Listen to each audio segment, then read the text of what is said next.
심판을 견디지 못하며 죄인이 의인의 회중에 들지 못하리로다. 대저 의인의 길은 여호와께서 인정하시나 악인의 길은 망하리로다. 아멘. 하나님의 말씀이었습니다. 반갑습니다. 또 1년 만에 뵙는 거네요. 예. 또 우리 한번 양손을 가슴에 얹고 우리 한번 외쳐보죠. 나는 하나님의 특별한 사랑을 받은 사람입니다. 두 번 합니다. 나는 하나님의 특별한 사랑을 받은 사람입니다. 난 하나님의 특별한 사랑을 받은 사람입니다. 아멘. 예, 믿습니다. 예, 참 잘하셨습니다. 새해 복 많이 받으십시오.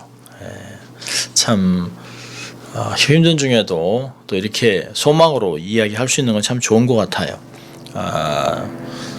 자녀들을 만나지 못한 또 부모님들의 안타까움도 있고 또 형제들이 만나지 못해서 힘들고 어렵기도 하지만 그래도 가족끼리 저희도 가족끼리 조촐하게 세배도 하고 또 떡도 먹고 또 빈대떡도 만들어 먹었습니다. 물론 뭐 제가 한 건 아니고 다 아내가 했죠.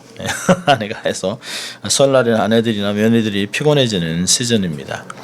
또 카톡이 있으니까 카톡으로 또 우리 장모님한테 또 식구들하고 또 이야기도 하고 또 한 해를 시작했습니다. 12월 31일부터 카톡이 셀 수 없이 들어왔습니다. 저 형님은 너무 힘들어서 안 받았다고 그래요. 1200개가 들어왔답니다. 뭐 교인들이 막 다 보내고 막 이러니까 그냥 3일 동안 아예 안 받았다고 얘기를 하더라고요. 그래서 이제부터 열어야 되는데 아찔하다고 얘기합니다. 31일부터 이제 저도 뭐 많이 이제 카톡이 카톡 하면서 계속 들어왔습니다. 어떤 것은 이제 한복을 입은 얌전한 것으로 이제 뭐 새해 복 많이 받으세요 하는 것도 있지만 아주 재밌는 것도 많습니다. 2020년에서 마지막 공을 코로나 바이러스를 만들어서 2021년 일자가 와서 거기다가 주사를 놔주는 그래서 영이 사라지는 뭐 그런 것도 만들어 놓은 것도 있고요. 또 뭐 여러 가지 재밌는 것도 많이 있습니다. 그런 것 중에 이제 뭐 말로 만든 게 많죠. 2020년 쥐 죽은 듯 살았으니 2021년은 자유롭게 살고 싶소. 어떤 것은 2020년에 몹쓸 병은 가야쥐. 2021년은 행복만 오소. 또 배달 왔소, 복 받으소, 건강하소, 행복하소. 이걸 들으면 올해가 소띠구나라고 하는 것들을 쉽게 알 것입니다. 작년에 2020년은 쥐띠라서 신년에 받은 것들이 새해 복 많이 받쥐, 내 세상 왔쥐, 건강해야쥐, 좋은 일만 가득하쥐, 뭐 이런 것들이 많이 왔습니다. 보면 참 사람들이 생각이 참 굉장히 기발한 것 같아요. 재밌기도 하고 받으면서 잠시나마 하하하 웃었던 걸 기억합니다. 또 매년 새해가 되면 사람들마다 레졸루션을 만듭니다. 새해에는 이랬으면 좋겠다. 이렇게 많은 결심을 합니다. New Year Resolution 중에서 제일 많은 사람이 얘기하는 첫째 자리는 변함없이 살을 빼는 것입니다. Losing weight.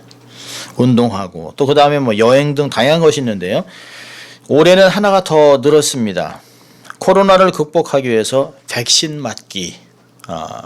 이제 백신 접종을 하면 이제 빨리 맞기라고 하는 것이 있습니다. 어떤 분이 이런 걸 보냈어요. 한국 정부가 너무 무능해서 일반 백성들이 일반 국민들이 백신을 구해서 이렇게 감사했다라고 사진을 보내서 깜짝 놀랐습니다. 그랬더니 사진이 뭐냐면 하얀 고무신, 그다음에 하얀 신발, 백신 이렇게 해서 그래서 찾았다는 걸 하여튼 그래서 웃기도 했지만 사실 웃기면서도 한편으로는 참 슬프다라고 하는 것을 생각하기도 했습니다. 하여튼 지긋지긋한 이 코로나 팬데믹이 빨리 끝나서 평소의 삶으로 돌아가서 사랑하는 사람들을 만나고 교제하고 자유롭게 활동했으면 좋겠습니다. 어떤 분이 올해 하나님의 뜻이라고 이렇게 보내왔습니다. 항상 기뻐하소, 쉬지 말고 기도하소, 범사에 감사하소. 데살로니가전서 5장 16절부터 18절입니다. 이건 그래도 참 감사한 내용이죠. 자, 우리가 새해가 되면 미국에 살아도 해피 뉴 이어보다는 새해 복 많이 받으세요 라고 하는 말이 가슴에 와 닿습니다. 40년이 넘게 살아도 내가 한국 사람이 맞구나 라고 하는 생각을 해요. 근데 해피 뉴 이어보다 사실은 복 많이 받으라고 하는 내용이 훨씬 더 포괄적이고 훨씬 더 정감이 있는 것 같습니다. 들을수록 좋은 말이에요. 내 신년 인사만은 아닌 것 같습니다. 우리가 늘 복 받고 살아가는 것 너무 중요하다고 생각합니다. 많은 사람들이 기독교 너무 기복신앙 아닌가? 저는 기독교에 반드시 복이 있어야 된다고 생각을 합니다. 반드시 성도들은 복을 받아야만 합니다. 재정적인 복도 받고 돈도 많이 벌고 그리고 근심이 없는 재물을 받으라 성경은 이야기합니다. 잠언서 10장 22절을 보면 여호와께서 복을 주심으로 사람을 부하게 하시고 근심을 겸하여 주지 아니하시느니라. 얼마나 좋은 말씀인지 몰라요. 잠언서 10장 22절. 여러분 돈은 많이 벌었는데 가정이 깨졌다면, 돈은 엄청나게 벌었는데 자녀들이 다 망가졌다면, 돈은 정말 많이 벌었는데 불치병에 걸려서 골골골골하고 죽도 못 먹고 있다면 저는 그건 복이 아니라고 생각합니다. 복 이런 것들을 다 누릴 수 있는 것, 그게 진정한 복인 것이죠. 건강의 복도 받아야 합니다. 관계의 복도 받아야 합니다. 무엇보다 우리는 신령한 복을 받을 수 있길 바랍니다. 신령한 복을 받아야 다른 복들을 어떤 세상의 것들을 받아도 타락하지 않고 살아갈 수 있습니다. 신령한 복을 받지 못한 사람들이 갖고 있는 다른 복들은 그 사람들로 하여금 죄에 빠지게 만들어요. 건강해서 잘생긴 사람들이 오히려 죄에 빠지기 쉽습니다. 또 돈은 엄청나게 많은데 어떻게 쓸 줄 모르는데요. 그 돈으로 다른 것들을 만지게 됩니다. 그래서 신령한 복이 있어서 하나님의 임재가 있는 복, 잠언서 16장에서는 적은 재물이라도 하나님이 함께하는 복은 아주 복이 있다라고 얘기하고 있습니다. 하나님이 지켜주시는 복, 하나님이 함께하는 복, 그런 것이 진정한 복입니다. 그것이 세상에 있는 어떤 것을 소유해도 타락하지 않게 하는 것입니다. 사실 복이라는 것이 우리만 받고 누린다면 사실은 진정한 복은 아닌 것 같아요. 하나님은 그 복을 세상에 전하고 살아가라는 축복의 통로로 삶을 살아가라고 우리를 만들어 놓으셨습니다. 사람들이 마치 우리를 천국의 문같이, 우리의 삶을 딱 들여다보면 우리의 삶 속에서 천국의 모습들이 막 드러나는, 그리고 천국의 이런 것들이 흘러나가는 그런 모습들을 우리는 보여줘야만 합니다. 그래서 축복의 사람이 돼서 복을 유통해야 되는 것이죠. 우리 안에서 막 집착하고 막 분내고 짜증내고 세상 것들이 드러난다면 나는 예수 안 믿겠다라고 할 것이에요. 그런데 우리 안에서 정말 하나님의 모습들이 드러나고 천국의 모습들이 드러난다면 사람들은 궁금해서 우리를 찾아서 따라서 교회로 들어올 것입니다. 그래서 우리는 하나님의 사랑과 능력을 보여주며 살아야 합니다. 세상이 보기 원하는 것, 그것은 권력이 아닙니다. 어떤 힘이 아닙니다. 어떤 많은 지식이 아니에요. 사람들은 평화를 보기 원하죠. 또 우리의 삶 속에 있는 복을 보기 원하는 것입니다. 어떤 면에서는 사람들 안에 있는 하나님을 보기 원하는 그 본질들을 우리를 통해서 보고 싶어 하는 것입니다. 한 해는 정말 잘 될 것입니다. 제가 좋아하는 영어 프레이즈가 있는데요. The best thing is yet to come. 아직 최고의 것은 오지 않았다. 그러니까 지금 오고 있다는 거예요. 최고의 것이 점점 오고 있습니다. 점점 주님을 만날 날이 가까워지기 때문에 올해는 작년보다 훨씬 낮을 것입니다. 많은 사람들이 얘기를 합니다. 우리가 작년에 봤었는데요.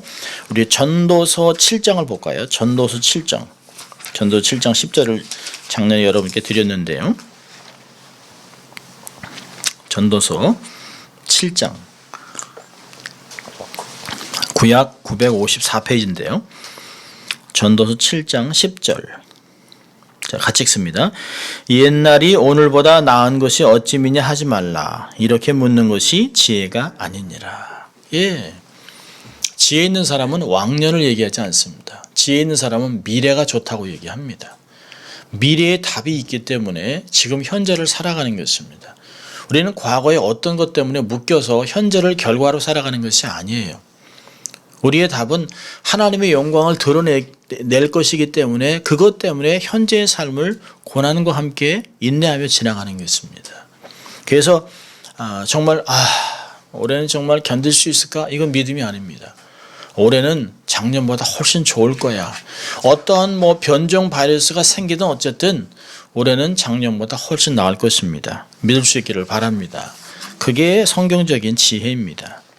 자, 오늘 복 있는 사람 이렇게 되어 있습니다. 여러분 시편 101편을 이렇게 딱 한번 보고요. 150편을 한번 비교해 보세요. 시편 150편을 보면 시편 1편과 150편을 딱 비교하면서 자, 보세요. 시편 1편의 첫째 단어는 뭐죠?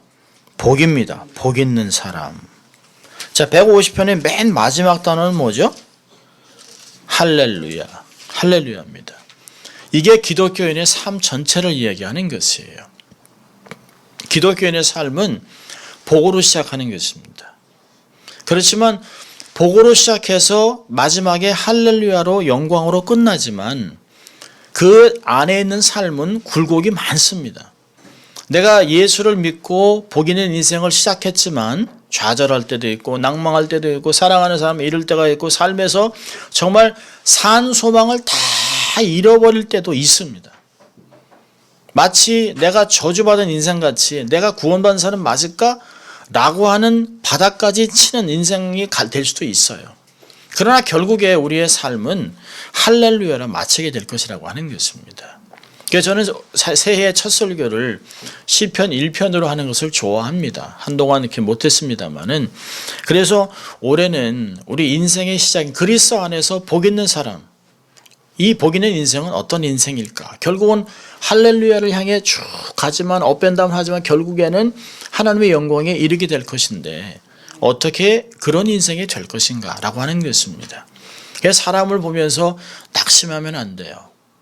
저 인간 그럴 필요 없습니다. 예수 안에 있는 사람이 진정 하나님이 그 사람을 구원했다면 지금은 내려가는 그래프를 그린다 할지라도 언젠가는 다시 백업해서 놀라운 인생을 살아가게 될 것입니다.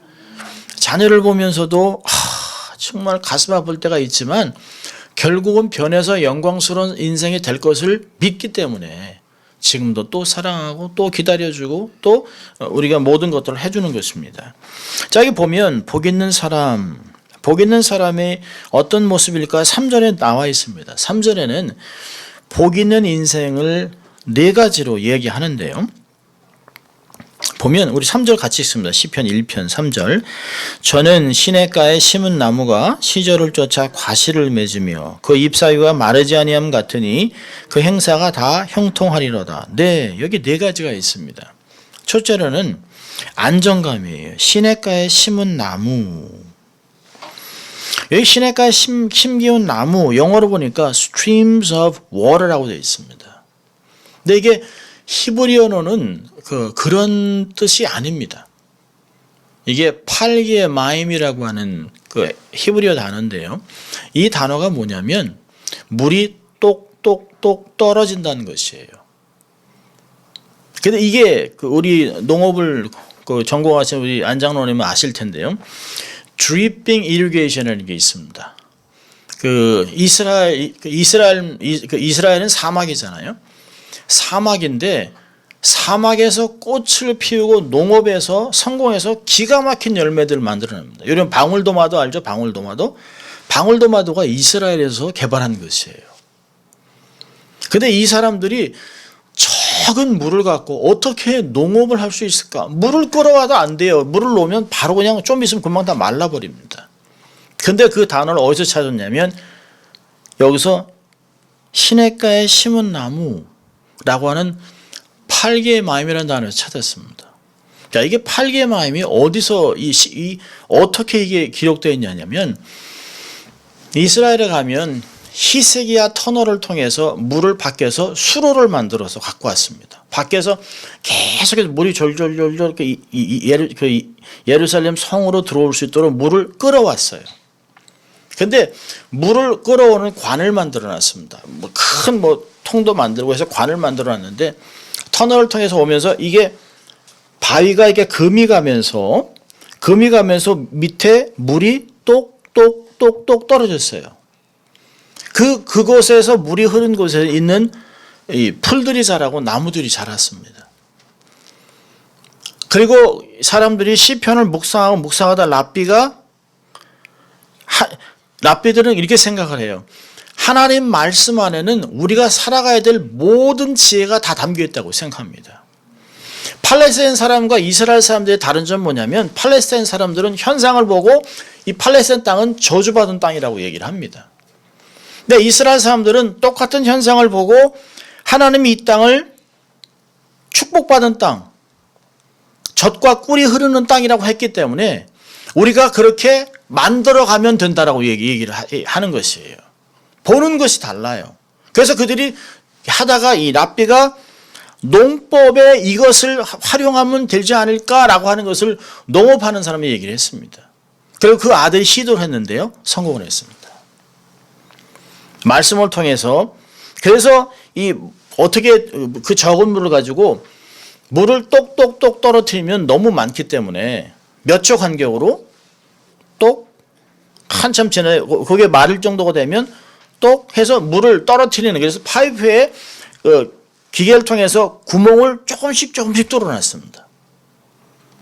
그런데 그것이 얼만큼의 오랫동안 시간이 걸렸냐면 40년의 세월이 걸렸습니다. 그거를 트라이하고 테스트해서 성공하는데 이 기술을 전 아라비아 반도에 지금 이스라엘이 나눠주고 있습니다. 대단한 거죠. 여러분 이 성경이 그런 말씀이에요. 복 있는 사람의 인생은 하나님의 은혜가 이슬과 같이 떨어진다는 것이에요. 우리의 삶에. 마르지 않도록 똑똑똑똑 마치 그래서 그게 지나가는 그 시냇가에 뿌리가 있는 것보다 더 중요한 내 인생에 하나님의 은혜가 똑똑똑똑 떨어지게 되어 있다는 것입니다. 얼마나 기가 막힌 말씀인지 몰라요. 여기 있는 시냇가에 심은 나무가 지금 뿌리가 거기에 대고 있다면 뿌리에 물이 있기 때문에 흔들림이 없습니다. 요동함이 없어요. 마르지 않습니다. 이렇게 우리가 하나님 말씀을 계속해서 우리 인생에 은혜가 떨어지지 않고 삶을 살아간다면 요동치 않습니다. 상황이 어떻든 간에 당황하지 않습니다. 왜냐하면 하나님 말씀이 우리를 지킨다고 했기 때문에 그렇게 하나님의 프로텍션이 있다고 우리가 믿는 것이에요. 그리고 우리의 믿음은 그렇게 우리 인생을 만들어낼 것입니다. 세상의 조건은 그렇게 중요하지 않습니다. 경제, 천재지변, 정치의 변화 그렇게 중요한 것이 아닙니다. 변하지 않는 하나님의 말씀이 더 중요한 것입니다. 정말 힘들고 어렵고 좌충우돌할 그때 우리가 막 사람을 만나러 다닐 것이 아니라 어떻게 하면 백신을 찾을 것인가 어떻게 하면 먼저 맞을 것인가 노력하는 것이 아니라 하나님 말씀 우리의 삶에 정말 심령에 가장 좋은 약이 되는 말씀을 찾아가는 것이 더 중요하다고 성경은 이야기합니다. 이 말씀이 우리의 삶을 변화시킬 것이에요. 그래서 우리는 더 뿌리를 깊게 골로새서 2장에서 얘기한 같이 우리의 뿌리를 깊게 내리고 그리스도에게 내리고 견고하게 자라나야만 되는 것입니다. 뿌리가 깊을수록 꿈은 커지게 되는 것입니다. 우리는 감정적이지 않습니다. 감정적이서는 안 됩니다. 환경에 지배받지 말아야 됩니다. 그러기 위해서는 우리의 심령이 그리스도의 말씀에 내리고 있어야 합니다. 우리의 삶에 은혜가 마르지 않도록 말씀으로 똑똑똑똑 양분을 수분을 받아내는 삶을 살아야 합니다.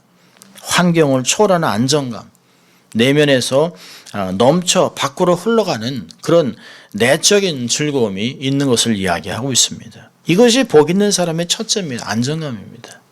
자, 두 번째는 뭘까요? 열매를 맺습니다. 여기 보니까 나무가 시절을 쫓아 과실을 맺습니다. 어떤 한 시즌만 인생이 한 시즌만 부자가 됐다가 망하면 그 사람은 복된 사람이라고 얘기하지 않습니다. 다방면에서 모든 방면에서 하나님의 은혜가 있는 걸 이야기하고 있습니다. 전체 봄, 여름, 가을, 겨울 10대, 20대, 30대, 40대, 50대, 60대 죽을 때까지 열매를 맺어가는 청청하게 100세가 되어도 청청하게 하나님의 열매를 맺어가는 그런 인생이 되어야 하는 것입니다. 정말 저는 그런 꿈을 꿔요. 하나님, 제가 정말 죽는 그날까지 건강하게 걸어다니고 하나님의 말씀을 선포할 수 있다면 그보다 더 좋은 복은 없겠습니다라고 얘기합니다. 하나님 그렇게 만들어주세요. 아파서 다리가 아프지만 그래도 걷고 하면서 뛰면서 하나님의 일을 할 수 있다면 얼마나 감사할까 하는 생각을 합니다. 오히려 30대, 40대보다 이제 60이 돼서 하나님 앞에 70, 80을 바라보면서 더 좋은 것들을 기대하는 인생을 살고 싶은 것이죠. 하나님이 이렇게 복 있는 인생은 시절을 쫓아 과실을 맺는다는 것이에요.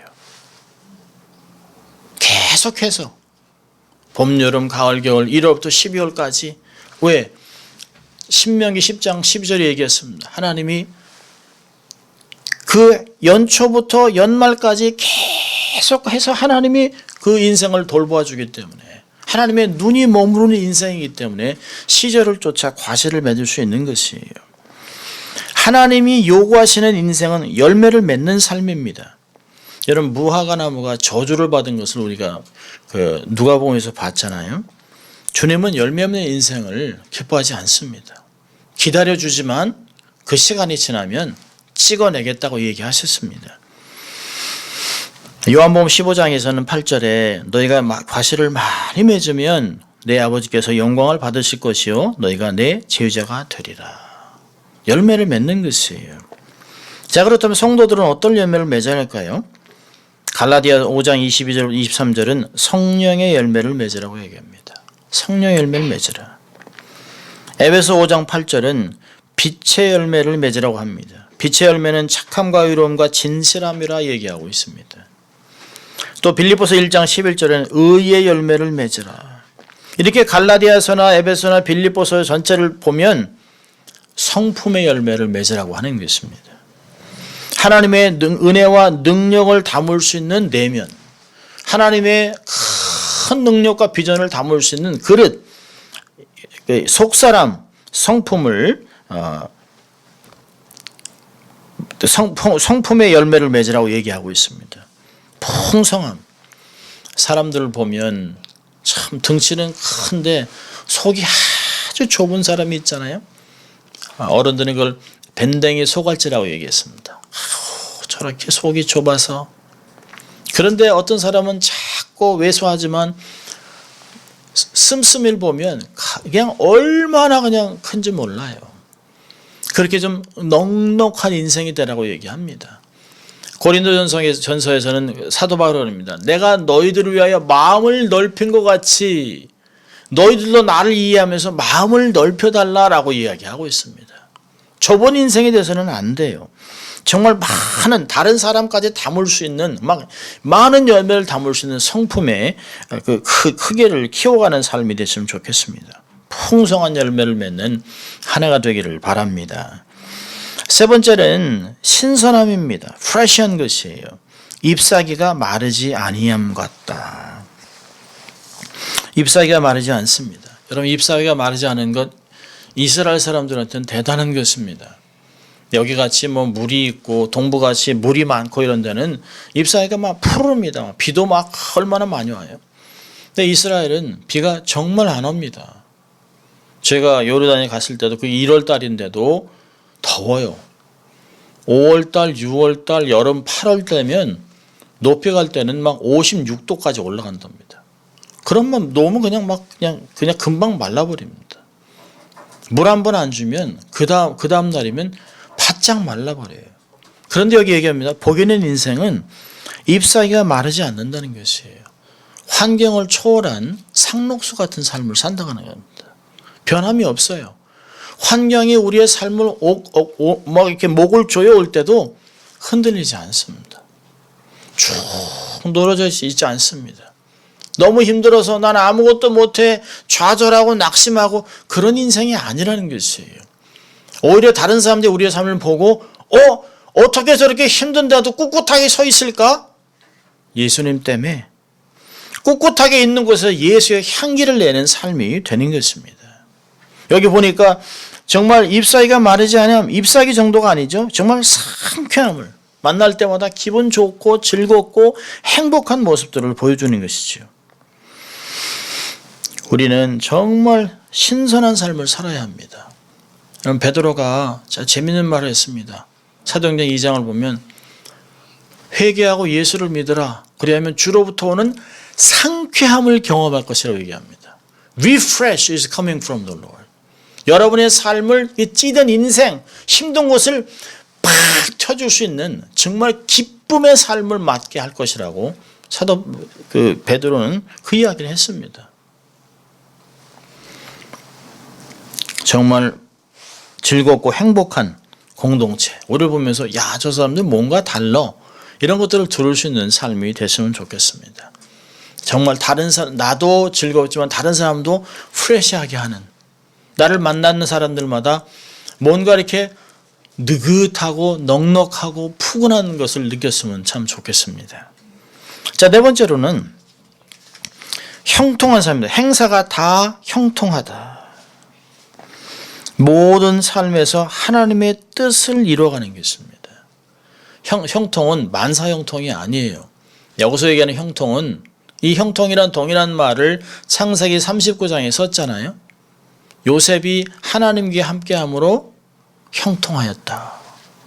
그가 보디발 장관의 집에 종이 되어서도 하나님이 함께하심으로 그가 형통했다라고 창세기 39장은 이야기합니다. 그가 옥에 들어가서 정말 그 감옥에 들어갔는데도 불구하고 하나님이 그와 함께 하심으로 요셉이 형통하였다라고 말을 창세기 39장에는 반복해서 이야기하고 있습니다. 그렇다면 형통이라는 것은 하나님의 임재가 함께하는 것이에요. 임마누엘의 복을 얘기하고 있습니다. 그걸 통하여 인생이 하나님의 뜻을 이루는 삶, 그것을 형통이라고 이야기합니다. 하나님의 뜻을 이루면 하나님 기뻐하시죠? 하나님이 함께 하시죠? 그러면 능력과 권세로 놀라운 일을 감당하는 믿음의 거인이 되는 것이에요. 성경에서 얘기하는 형통은 임마누엘의 축복을 이야기하고 있습니다. 임마누엘의 은혜가 한 해 여러분과 함께 하기를 주의 이름으로 축원합니다.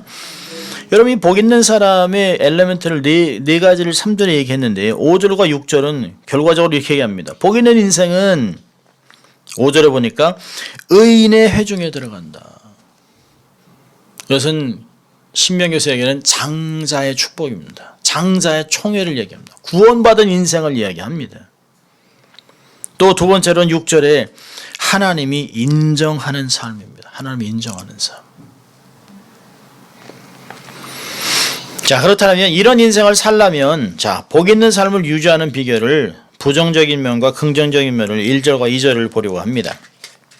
자, 복 있는 삶을 유지하는 비결은 첫째로 군중을 따라다니지 마십시오. 군중을 따라다니지 마세요. 자, 우리 1절 같이 읽습니다.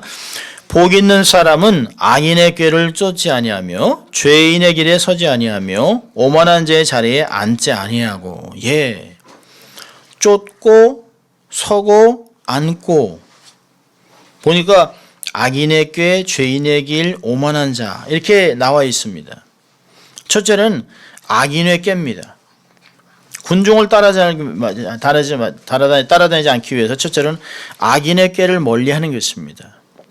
여기 꾀라고 하는 단어가 참 재밌어요. 그 전도서 7장 29절은 보면 하나님이 사람을 정직하게 지으셨으나 사람은 많은 꾀를 낸 것이라. 세상 말로 한다면 잔머리죠, 잔머리. 하나님보다 높아진 생각들을 고린도 후서 10장 4절 5절은 얘기합니다. 하나님보다 높아진 생각들을 사로잡아야 합니다. 여러분, 사회 속에 스며드는 공산주의 사상, 동성애 잘못된 성교육이 교육이라는 이름 하에 막 가르쳐지고 있습니다. 그런 것들이 우리의 생각들을 막 페네트레이트하고 있어요. 황금 만능주의, 돈이면 다 될 것 같아? 이런 마음에 사람들이 흔들리기 시작합니다. 생각을 관리하지 못하면 혼탁해집니다. 기준을 잃어버릴 수 있습니다. 생각이 정말 이 마음이 정말 가장 치열한 영적 전쟁이 진행되는 것입니다. 그래서 마음을 지키라 이에서 생명의 근원이 남이라 잠언서 4장 23절은 이야기합니다. 악인의 꾀를 멀리해야 됩니다. 처음부터 발을 들여놓으면 안 됩니다. 그곳에 귀를 주면 안 됩니다. 생각을 열어놓으면 안 됩니다. 자, 두 번째로는 죄인의 길에 서는 것입니다. 따라다니는 것이에요. 여러분 생각이 이제는 삶을 이끌어가는 단계가 됐습니다. 여러분 오직 길은 예수님밖에 없다라고 어릴 때는 그렇게 자랐습니다. 그런데 믿음으로 살아야 되는데 이성을 쫓다 보니까 세상에 다른 길도 많이 있는 것 같이 보여요.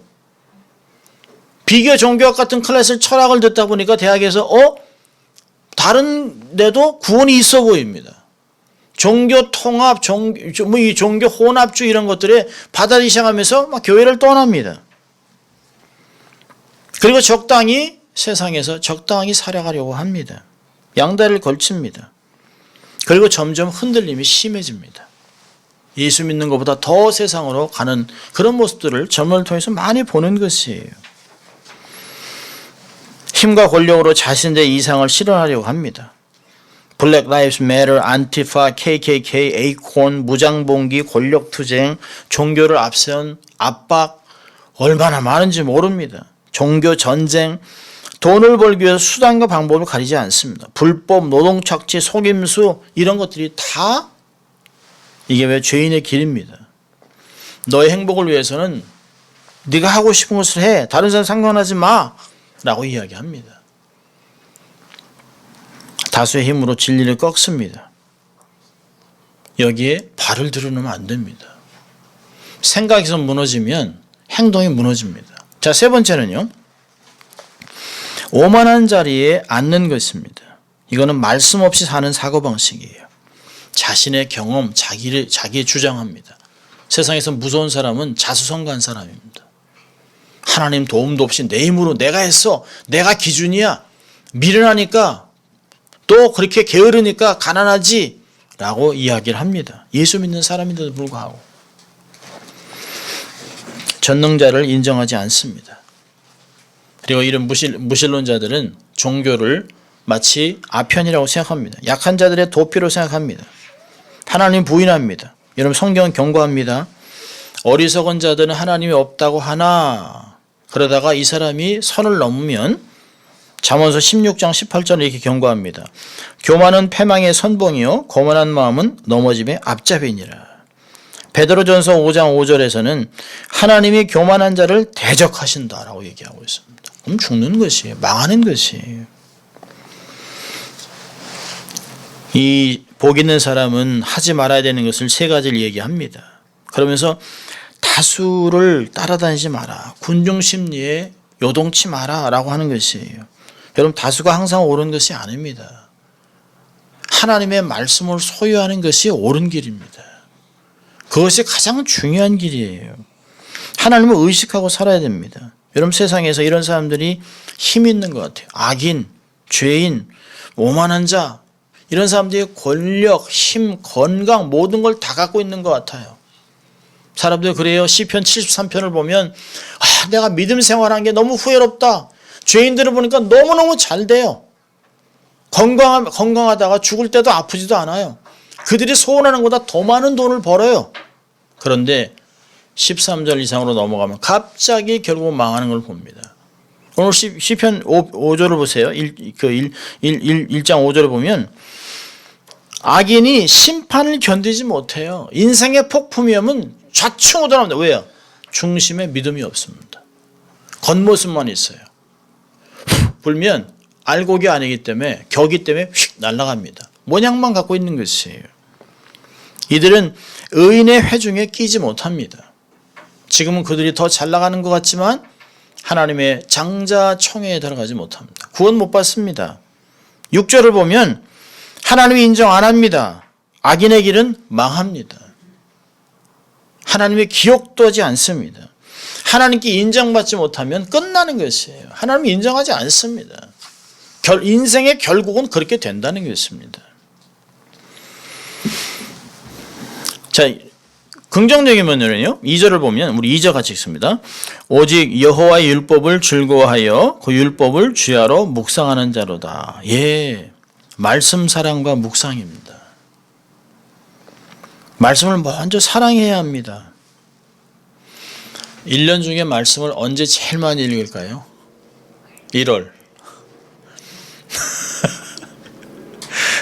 올해는 정말 최소한 1독, 3독, 5독 이렇게 합니다. 1월 달에 많이 읽어요. 근데 2월 달부터 바빠집니다. 그리고 12월 달에 가서 만회하기 위해서 정신없이 읽습니다. 근데 1월 달만큼 못 읽어요. 1년 중에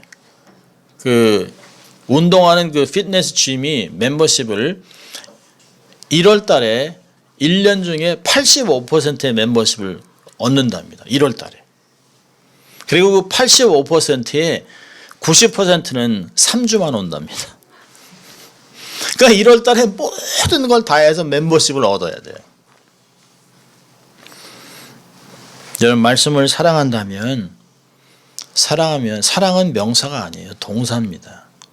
내가 사랑하면 사랑하는 행동이 나와야 되는 것이죠. 말씀을 사랑하면 말씀을 읽어야 합니다.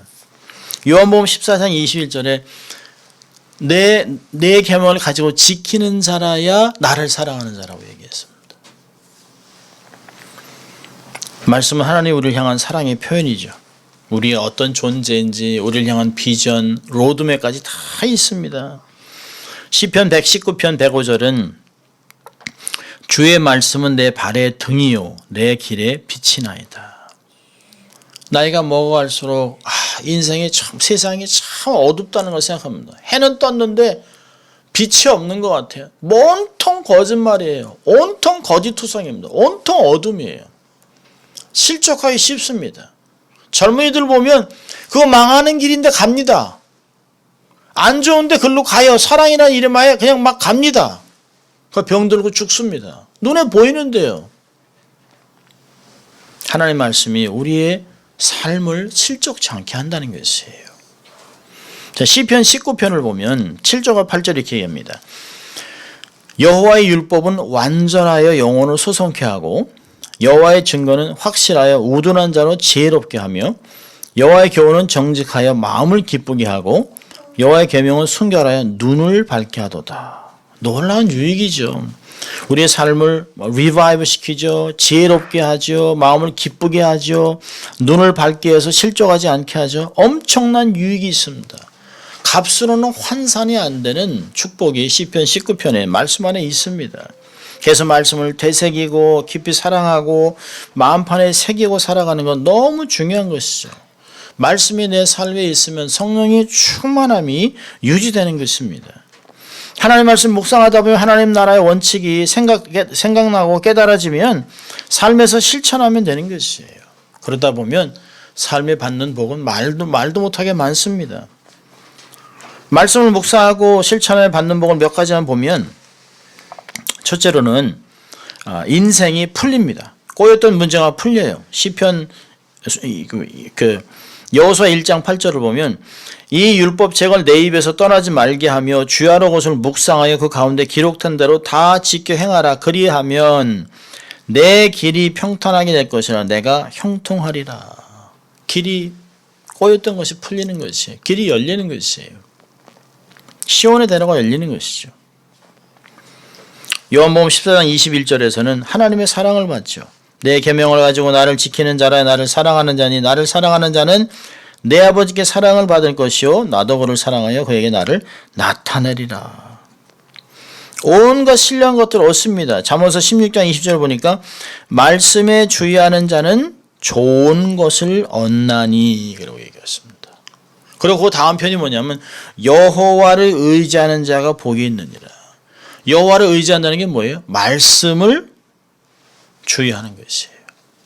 그게 잠언서 16장 20절에 얘기합니다. 내가 정말 여호와를 의지하는가? 그러면 말씀을 삼가 주의하는 것이에요. 조심해서 읽고 따라가고 묵상하는 것입니다. 내가 여호와 사랑합니다. 하나님 사랑합니다. 크리스찬이라 하면서도 말씀 읽지 않는다면 그는 거짓말장이죠. 내적 즐거움이 있을 것이라고 골로새 3장 16절 얘기하죠. 신령한 지혜를 얻게 된다고 얘기하죠. 믿음이 자랍니다. 로마서 10장 17절 보니까 믿음은 들음에서 나고 들음은 그리스도의 말씀으로 말미암느니라. 이런 믿음이 얼마나 중요합니까? 믿음이 없이는 하나님을 기쁘시게 할 수 없나니. 하나님이 계신 것과 그를 찾는 자에게 상 주시는 자임을 믿어야 할지니라. 믿음이 생기니까 하나님을 찾는 것이에요. 믿음이 있으니까 하나님을 믿는 것이에요. 그러니까 상을 받는 것입니다. 얼마나 놀랍습니까? 성경은 수백 가지의 복을 얘기하고 있습니다. 이런 복을 내려놓고 다른 것을 찾는다는 것은 어리석은 것입니다. 하나님 이미 복받는 인생에 대해서 다 얘기해 줬는데 이거는 제쳐놓고 하나님께 기도한다면 얼마나 어리석겠습니까? 부모가 좋은 거 다 준비해 놓고 말도 못하는 좋은 것들을 다 준비해 놨는데 이거와는 상관도 안 되는 요만한 부스러기 같은 거 달라고 졸르면 얼마나 어리석습니까? 우리가 아마 그렇게 살아가는지도 몰라요. 우리는 하나님이 주신 복을 받아서 누리며 살아가는 한 해가 됐으면 좋겠습니다. 하나님 올해도 정말 좋은 것들을 많이 준비해 놓으셨어요. 그리고 그것을 너는 내게 구하라 얘기했습니다. 두드리라 찾으라. 하나님 주시겠다고 약속하셨습니다. 너희가 악할지라도 자녀들에게 좋은 것을 줄 줄 알며 하물며 천부께서 너에게 성령을 선물로 주시지 않겠느냐. 너희들에게 모든 것을 좋은 걸 주시지 않겠느냐. 하나님이 얘기하셨습니다. 말씀에 담겨있는 신령한 복으로 삶을 풍성하게 하냐, 삶이 풍성해지는 한 해가 될 수 있기를 주의 이름으로 축원합니다. 기도하겠습니다. 하나님 아버지 감사합니다. 2021년 새해를 맞아 첫 하나님 예배를 드릴 수 있도록 인도해 주신 주님 감사합니다. 말씀으로 주시는 놀라운 복들을 잘 믿음으로 받아들여 한 해도 승리하며 또 이 축복을 흘려보내는 인생 될 수 있도록 인도하여 주시옵소서. 감사하고 예수님 이름으로 기도합니다. 아멘.